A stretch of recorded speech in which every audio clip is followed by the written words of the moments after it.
So yan guys, alam ko na nalilito kayo dyan sa playoff bracket ng Governor's Cup dahil mamaya na ang pagsisimula ng best of 5 quarterfinals ng PBA Governor's Cup. So maraming fans ang nalilito at meron ding umalma dyan sa panibagong bracket ng PBA at kabilang dyan sa mga umalma ay itong si Coach Yeng Yao ng Rain or Shine na number 1 dyan sa Group B at si dating kume na si Noli Iyala. So opinion nila yan, bahala na sila dyan. So mamaya na magsisimula ang quarterfinals ng PBA Governor's Cup. So alin bang totoo dyan? Kasi magkaiba yung post ng ng Spin PH at One Sports. So sa nakita ko, ang totoo daw, kahit si si Snowbadwa, napanood ko yung live niya, nalito siya sa bracket so ang totoo pala, so yung nandyan sa Spin PH.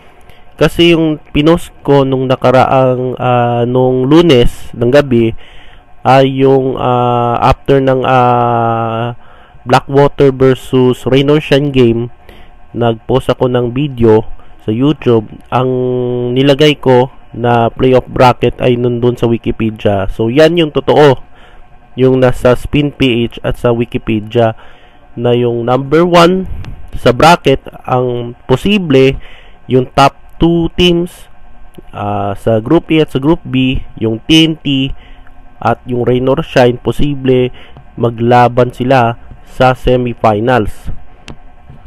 So yun yung yung sa One Sport sana, yan yung sana yung bracket talaga, no?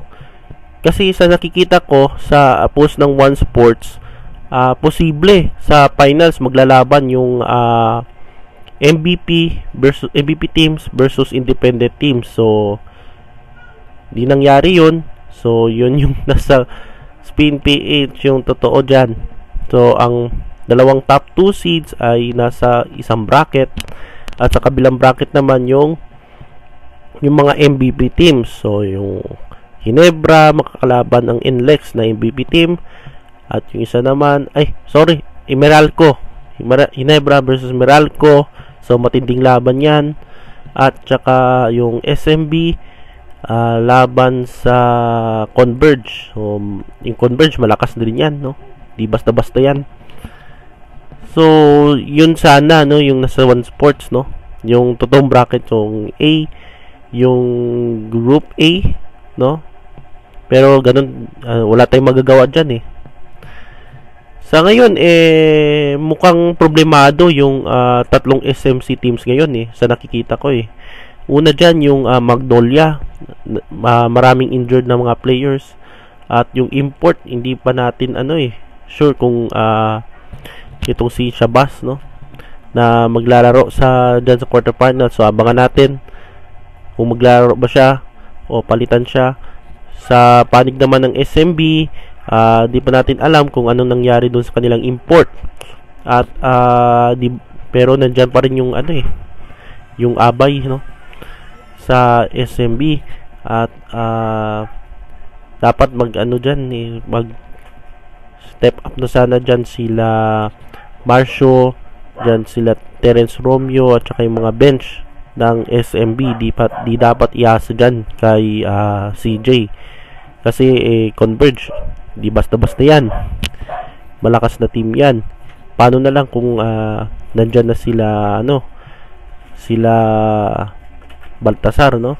Dahil next conference mukhang malakas na sila, no, pag nandyan na si Baltasar at saka si Avillonar. So ang kalaban ng Converge ay ng SMB ay ang Converge. At ang Ginebra naman, sana mukhang okay na si JB. At mukhang kulang pa yun ng Ginebra, no, lalo na sa big man, kasi si Japet na lang ang nagsosolo dyan para sa big man position. Dati sila ni Greg or si Stan, ngayon siya na lang talaga. Dapat dyan magamit na itong sila Adamos At posible dyan si Raymond Aguilar. So makakalaban nila Meralco. Ang Meralco ngayon di na basta-basta kalaban ngayon eh. Yung Meralco kahit kulang sila ni Malik, kulang sila dahil wala pa si Maliksi at saka si Aaron Black, pero yung kanilang big man, no, nandyan pa rin, no, sila Bates, sila Almasan. So talagang 50-50 ang labanan dyan sa Ginebra versus Meralco. So abangan natin BBA Governors Cup mamaya.